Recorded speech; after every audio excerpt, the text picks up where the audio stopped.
mga ka-EA, so for today's video, ayan, ginabi na tayo. Time check natin 10 minutes before 8 o'clock. Ayan, kauwi ko lang ng bahay. Naready ko na lahat ng kailangan nating i-ready. Ayan, pabaon natin champion pills, 2 piraso. Bibigay natin rekta dun sa 2 nating warriors. At ito, nakakuhan pa natin naglabing-labing. Actually, binaklas ko to kanina umaga.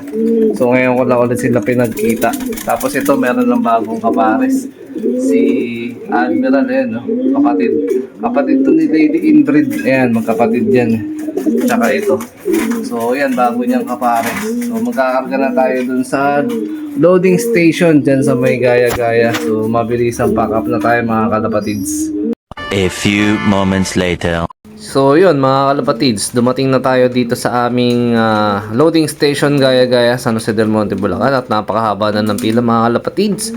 So dumating tayo ng pasado alas 8 at inaasahan natin na aabutin tayo ng mahabang oras sa pila sa dami ng ibon. So good luck sa lahat ng mga kalapatids natin. 75 years later. Update tayo, mga ka-EA. Time check natin 6:43 AM. So inabot na tayo kagabi ng mga banda mag-aalas 10. So napakahaba ng pila sa ating BBC loading first lap dyan sa may gaya-gaya, sa kuta nila Madam Teresa and Sir Junboy Cabahog. Yan, shoutout po sa pamunuan ng BBC, tsaka dyan sa branch namin dito sa San Jose del Monte. Grabe, isang truck ang pinuno San Jose del Monte, Bulacan pa lang. Ayan, so total nun siguro ilang crates yun, parang nasa ano ata 20 o ay hindi, 24 pala. 24 na crates ang napuno ng San Jose del Monte. Isang truck po tayo doon, mga kalapatids. San Jose pa lang yan. So first lap derby natin, Gumaka-Quezon tayo bukas, Sunday na umaga. So dito sa ilalim meron tayong ina-anticipate na papisa. Ito. So itong breeder na to, nauna ko na rin naging pair to. So meron ako dito na naging anak nila, nakasingsing natin ng pang summer. Ito yun, nasan na nga ba yun? Itong grizzle na to. Ayan, naka-summer band natin yan. Napakatikas, oh. Nakapwede rin natin to by Wednesday this coming week.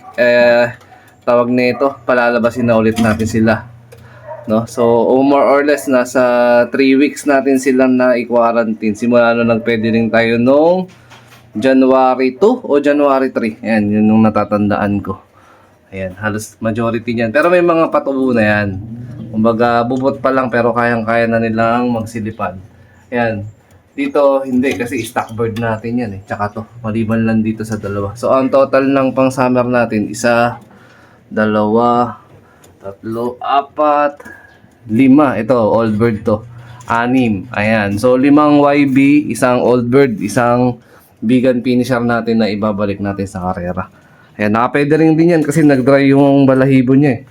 Magkabilang bagwis gawa ng nagkasakit ng vegan. Di noon na i-recover natin, nag-dry yung mga bagwis.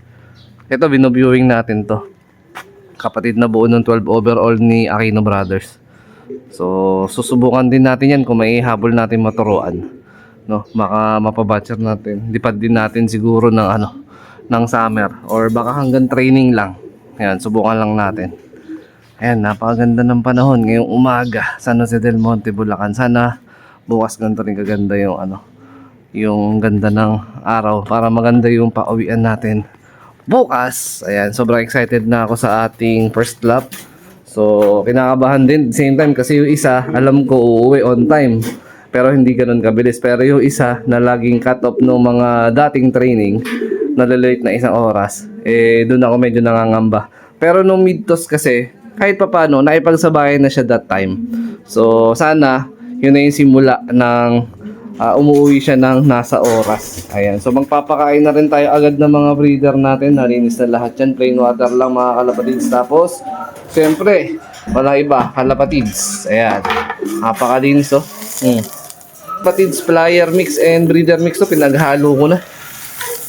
So, hindi naman ako ganun kaano sa patuka pagdating sa mga breeder and flyer ko. Basta meron silang kinakain, tsaka nauubos nila yung pagkain nila. Okay na ako dun. Ayan. Pero may pagkakataon na may mga natitira. Eh, syempre, kailangan i-save natin yun. So, iniipon ko naman dito yung mga natitira. Ayan, oh. Marami-rami rin tayong mga tira-tira. Sinasala ko ulit yan. Tapos, paunti-unti binibigay ko. Para walang sayang. Ayan. Pero dito, base nga sa breeder na to, hindi ako sure kung may crack na siya. Pero, dapat ang schedule ng pisahan nito is ngayon. Tingnan natin. Silip lang.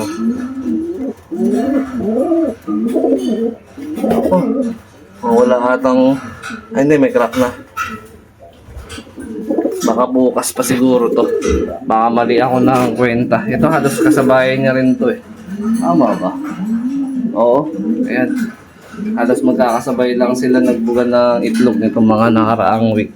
So, more or less nasa 16 to 18 days yung kailangan mo antayin para maipisa nila yung kanilang mga itlog sa mga alaga nating mga kalapate. Ayan. Tahin natin yung ating mga magkakatapat na mga breeder na kinokondisyon. So malapit na nga tayo umabot dun sa panahon na pagpaparisin natin ito. So 3 pair yung ating naka-line up. Ayan. Sana maging successful yung ating pairing dito sa mga magkakatapat at di na tayo mahirapan, no?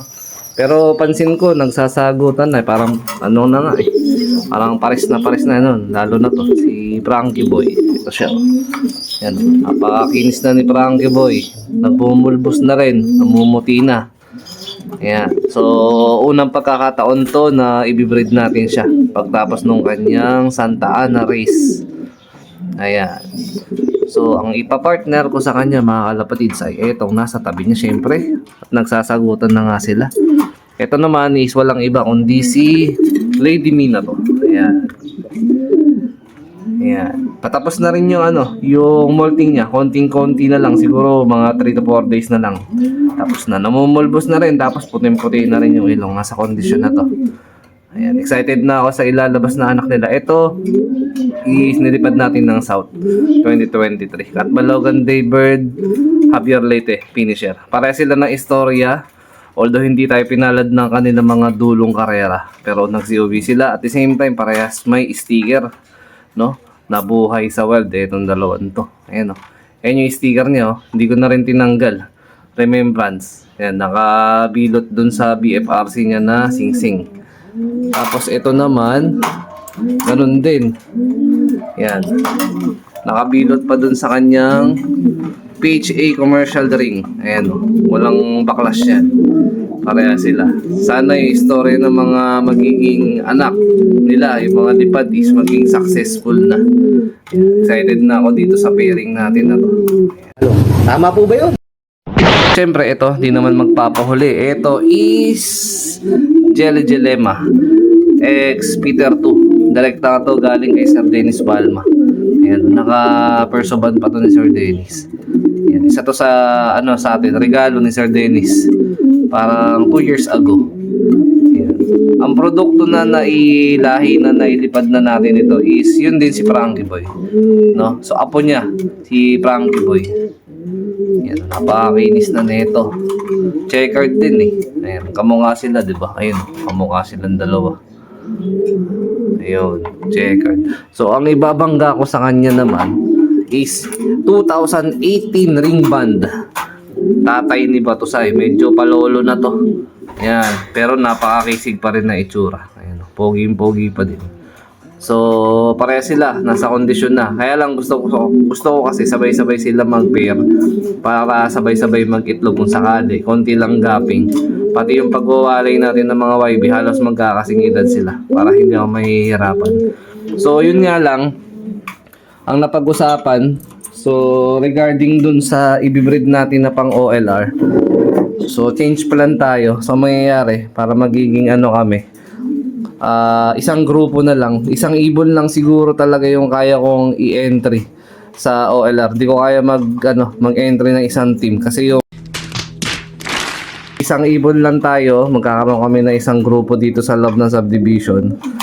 Bali, isang loft name na kami, combined. Tapos baka either tag-iisa or baka yung ibang mga tropa na maluwag-luwag sa budget, baka 2 ibon. Kasi medyo may kataasan talaga yung yung kailangan mong ibitaw na budget para doon, parang nasa 6K to 7K isang ibon pag sumali ka sa Alegre. Although sobrang liit ng chance noon kahit isa nga lang i-entry natin, pero doon tayo sa pinaka natin, best condition na breeder sa doon sa pinakasubok natin na breeder na kayang tumapos ng karera. So itong tatlong to, ito na yung selection ko kasi talaga nung ng mga best breeder ko ngayon na nag-result nitong mga past few years nung naglilipad tayo ng karera. Ayan.